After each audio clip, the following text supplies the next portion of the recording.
வணக்கத்துடன் பெப்பரன்ஸால் தமிழ் சொந்தங்களே, நான் உங்கள் இன்பா. இது எங்களுடைய பழைய வலையொலி அல்ல. காரணம், பழைய வலையொலிக்கு ஏற்பட்டிருக்கக்கூடிய நெருக்கடிகள் உங்களுக்கு தெரிந்த ஒன்றுதான். இது எங்களுடைய புதிய வலையொலி. இதற்கு பெப்பரன்ஸால் நியூஸ் என்று பெயர் வைத்திருக்கின்றோம். என்னுடைய பழைய வலையொலிக்கு சுமார் 85,000 பங்கீட்டாளர்கள் நீங்கள் என்னுடைய வலையொலியை பகிர்ந்தளித்திருந்தீர்கள், உங்களுடைய வலையொலியாக மாற்றியிருந்தீர்கள். உண்மையிலே அது ஆனந்தப்படக்கூடிய ஒரு செய்தியாக இருந்தது. குறுகிய காலத்தில் இவ்வளவு பெரிய ஒரு வளர்ச்சியை நீங்கள் கொடுத்திருந்தீர்கள் என்றால் என் மீது நீங்கள் வைத்திருக்கக்கூடிய ஒரு அபரீதமான நம்பிக்கை என்று கூட எடுத்துக்கொள்ளலாம். அதுபோல நீங்கள் இந்த வலையொலியும் பகிர்ந்தளிப்பீர்கள் என்ற நம்பிக்கை எனக்கு இருக்கிறது. அதனால்தான் உங்களிடம் நான் கூறுகின்றேன், இந்த வலையொலியை பகிர்ந்தளித்துவிட்டு என்னுடைய காணொளிகளை நீங்கள் பாருங்கள். அதுபோல புதிதாக இந்த வலையொலிக்குள் வந்திருக்கக்கூடிய தோழர்கள், அவர்களுக்கு இந்த களமே புதிதாக இருக்கிறது என்ற கோணத்தில் அவர்கள் பார்க்கலாம். ஆனால் இது தமிழ் சார்ந்து, தமிழ் மக்கள் சார்ந்த பல விடயங்களை பேசக்கூடிய களமாகத்தான் எங்களுடைய வலையொலி இருக்கும்.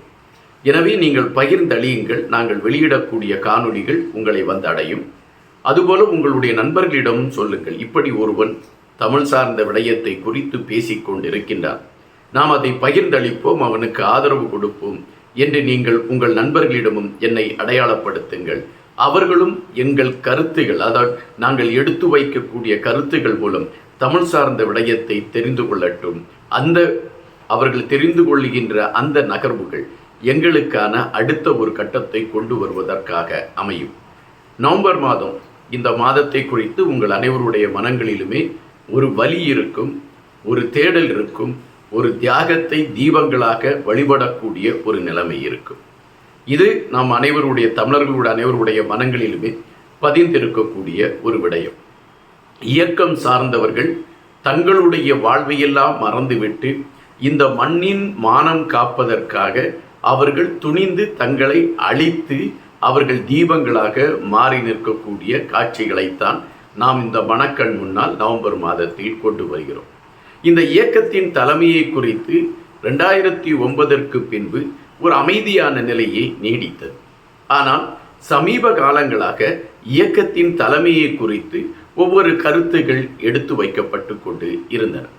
அந்த ஒவ்வொரு கருத்துகளும் எடுத்து வைக்கப்பட்டு கொண்டிருந்த பொழுது அது ஒரு பெரிய விவாத மேடையாகவே மாறியது.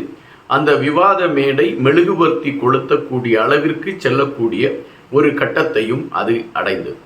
ஆயினும் பலருடைய நம்பிக்கை, அந்த தலைமையை மையப்படுத்தி பேசுகின்ற பலருடைய நம்பிக்கை அந்த தலைமை இருக்கிறது என்பதில் அழுத்தமாக இருந்தார்கள்.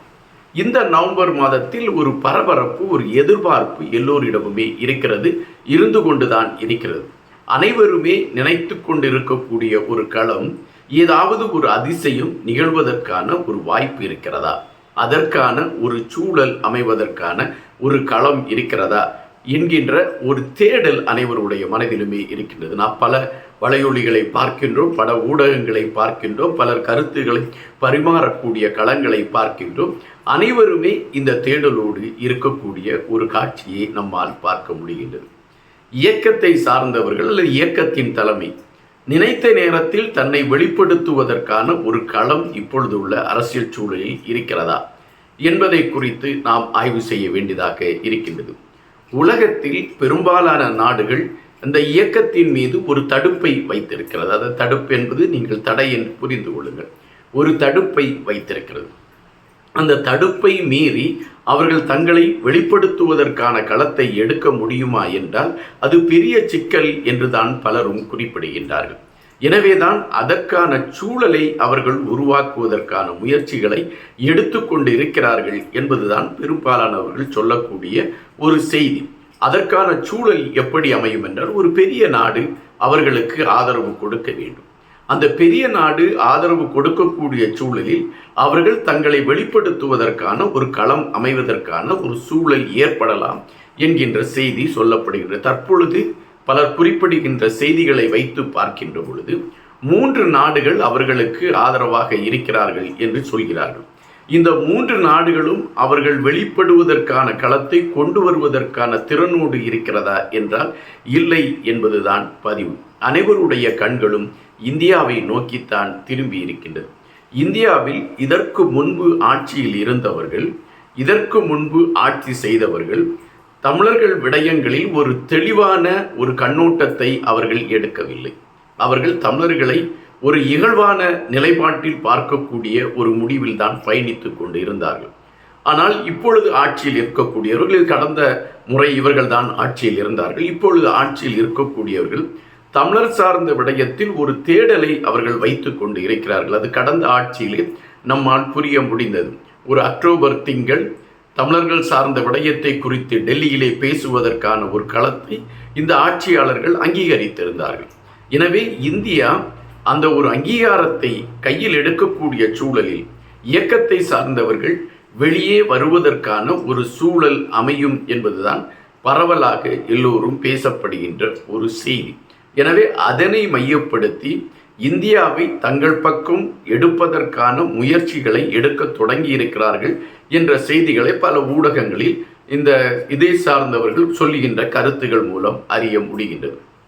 தற்பொழுது உள்ள சூழலில் இலங்கையில் ஆட்சி பீடத்தில் ஏறி இருக்கக்கூடிய அனுரா அவர்கள் தமிழர்கள் விடயத்தில் மிக அனுசரணையான ஒரு நடைமுறைகளை எடுத்துக்கொண்டால் கூட ஒட்டுமொத்தமாக அவர் சீனாவை மையப்படுத்திய ஒரு அரசியல் களத்தை எடுத்து விடுவாரோ என்ற பதைபதைப்பு பலரிடம் இருக்கிறது. அந்த பதைபதைப்பின் வெளிப்பாடு, அந்த பதைபதைப்பால் உருவாகக்கூடிய பதற்றம் தமிழர்களுக்கான ஒரு திறவுகோலாக அமையும் என்கின்ற ஒரு கணிப்பீட்டில் இந்தியாவை அவர்கள் பார்த்து கொண்டு இருக்கின்றார்கள். இதுதான் இப்பொழுது உள்ள ஒரு செய்தியாக இருக்கின்றது. ஆனால் இன்னும் சிலர் சொல்லக்கூடிய செய்தி என்னவென்றால், கண்டிப்பாக நாளை ஏதாவது ஒரு அதிசயம் நடைபெறுவதற்கான வாய்ப்பு இருக்கிறது. அந்த அதிசயம் நடைபெறுகின்ற பட்சத்தில் பல விடயங்களுக்கான உண்மை நிலைக்கான ஒரு புள்ளி போடுவதற்கான ஒரு களமாக அது அமையும். அதன் பின்பு கோலங்கள் வரையப்படும், அந்த கோலங்கள் கோபுரமாக உருவாவதற்கான களங்கள் ஆக்கப்படும் என்ற கருத்துக்களை எடுத்து வைக்கிறார்கள். அப்படி என்றால் நாளை ஏதாவது ஒரு நிகழ்வு அரங்கேறுவதற்கான களங்கள் இருக்கிறதா? கடந்த வருடம் இதுபோன்று ஒரு நிகழ்வு நடந்த விடயமும் அந்த நிகழ்வின் பிரதான பாத்திரமாக அல்லது மதிக்கக்கூடிய ஒரு நபராக, போற்றக்கூடிய ஒரு நபராக இருந்த அவர்கள் வெளிவந்து பேசிய பொழுது ஏற்பட்ட சர்ச்சைகள் இன்னும் அடங்கவில்லை. அந்த சூழலில் நாளையும் அதுபோன்ற ஒரு அதிசயம் நடைபெறுமா என்கின்ற கேள்விகள் பலர் மனதிலே எழும்பி இருக்கின்றன. அந்த கேள்விகளுக்கான விடைகளை தேடி பலருடைய கண்கள் அதை நோக்கிய ஒரு பயணத்தை எடுத்துக்கொண்டு இருக்கிறது. ஆனால் முடிவு எப்படி இருக்கும் என்பதை நாளை புலருகின்ற கதிரவனுக்கு மட்டும்தான் தெரியும். சூரிய கதிரவனுடைய குரல் ஒலிக்குமா ஒலிக்காதா என்பதை மையப்படுத்தி. நன்றியுடன் இன்பா.